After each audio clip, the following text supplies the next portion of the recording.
प्यारे बहनों और भाइयों, मेरा नमस्कार स्वीकारो। देखिए, आज हम आपके लिए बता रहे हैं कि दान जो है किस प्रकार किया जाता है और दान कितने प्रकार के होते हैं। तो देखिए, दान देना एक कर्तव्य है।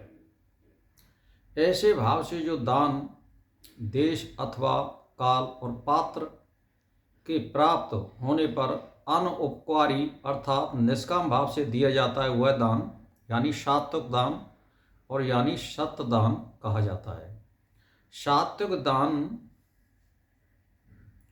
जो है एक तरह का त्याग है, वह दान नहीं है। इसीलिए कहा गया है कि एक गुना दान शेष गुना दान पुण्य है। कारण कि उस दान से शेष के साथ यानी संबंध जुड़ता है, जबकि त्याग से संबंध टूटता है। तो कहने का मेरा मतलब यह सात्विक गुण त्याग की तरफ जाता है। इसीलिए भगवान ने उसे अनामय कहा है और सतगुण संबंध विच्छेद यानी त्याग करता है। रजोगुण संबंध जोड़ता है और तमोगुण मूढ़ता लाता है। जैसे मान के चलिए कि कोई आदमी अपना संबंध जोड़ने के लिए दान करता है कि मेरा यहाँ आना जाना बना रहेगा या मेरे लिए कोई लाभ होगा, वो रजोगुण दान कहलाता है। और जिससे हमारा कोई संबंध नहीं है, जिससे हमें कभी कोई लाभ नहीं लेना है। जैसे मान के चलिए एक बहुत बड़ा सेठ कोई मान के चलिए एक कपड़ा बांट रहा है, तो वहाँ वो संबंध नहीं जोड़ रहा है, ना वो किसी को जानता है। वो एक त्याग से कर रहा है और एक सेवा भाव से कर रहा है कि मुझे लोगों की सहायता करनी है। इसको सात्विक दान कहा जाता है। और मान के चलिए आप किसी जानकार को लोभ के वशीभूत आप दान दे रहे हो, तो वो संबंध जोड़ने वाला और एक प्रकार से राजस दान कहा जाएगा। एक वो है कि अवमान पूर्वक जो दान दिया जा रहा है, अरे भाई मैं बहुत बड़ा आदमी हूँ और बहुत बड़ा दान कर रहा हूँ, मेरे बराबर कोई नहीं है, कोई मेरे बराबर नहीं दे सकता है दान, मैं तेरे लिए दे रहा हूँ, नहीं दे नहीं सकता हूँ। तो इस तरह के जो उसके विचार होते हैं या वक्तव्य होते हैं, वो तामस दान कहलाता है।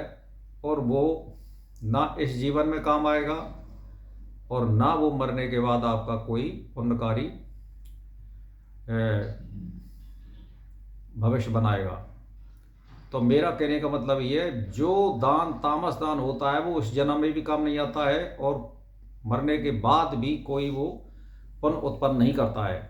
तो भाई और बहनों, दान अगर किसी को करना है तो निस्वार्थ भाव से और निर्लिप्त भाव से, त्याग के भाव से दान करिए कि हमें इन लोगों की सहायता करनी है या इन लोगों को हमें फ़ायदा पहुंचाना है। तो इसी तरह से आपको बताऊं मैं कि जो दान कलेश पूर्वक और पितृ उपकार के लिए अथवा फल प्राप्ति के उद्देश्य बनाकर दिया जाता है, वह दान राजस कहा जाता है। मैंने बताई जो लोभ के वशीभूत किया जाता है। और जो दान बिना सत्कार के और अवज्ञा पूर्वक अयोग देश काल के कुपात्र को दिया जाता है, वह दान तामस दान कहा जाता है। यानी कुपात्र का आप मतलब समझ रहे हैं कि जो दान देने के काबिल भी नहीं है उसको दान दे रहे हैं, यानी किसी लोभ से दान दे रहे हैं आप, उसको जरूरत नहीं है लेकिन उसको दिया जा रहा है, वो भी एक तामस दान है, वो उसके योग्य नहीं है। जैसे आपको बता दूं कि मैं जैसे कोई सरपंच कोई प्लॉट काट रहा है, तो वो उसके लिए पात्र नहीं है, लेकिन वो किसी तरह से कागज़ वगैरह बनवा लिया, वो उसको भी दे रहा है और वो खूब जान भी रहा है। तो ये तामस में ही आएंगे सारे प्लॉट वगैरह भी। तो भाई और बहनों, शास्त्र में जो आया है, कलयुग में दान ही एकमात्र धर्म का सहारा है और किसी प्रकार भी दान दिया जाए वह कल्याणकारक होता है। और गीता में सात्विक राजस तामस भेद से किया गया जो दान है वो ग्राह्य है, लेकिन जैसा जिसको जिस प्रकार जो दान दिया जाता है वो उसको उसी प्रकार प्राप्त होता है। तो मेरा कहने का मतलब ये है कि ओम तत् सत इन तीन प्रकार के नामों से जिस परमात्मा का निर्देश संकेत किया गया है, उसी परमात्मा को सृष्टि के आदि में वेद और ब्राह्मणों और यज्ञों की रचना हुई है। यानी सात्विक वृत्ति से हमारी प्रवृत्ति उत्पन्न होती है। इसीलिए सात्विक वृत्ति को अपनाइए और पुण्य करिए और धर्म करिए। इसी के साथ मेरा नमस्कार स्वीकार है।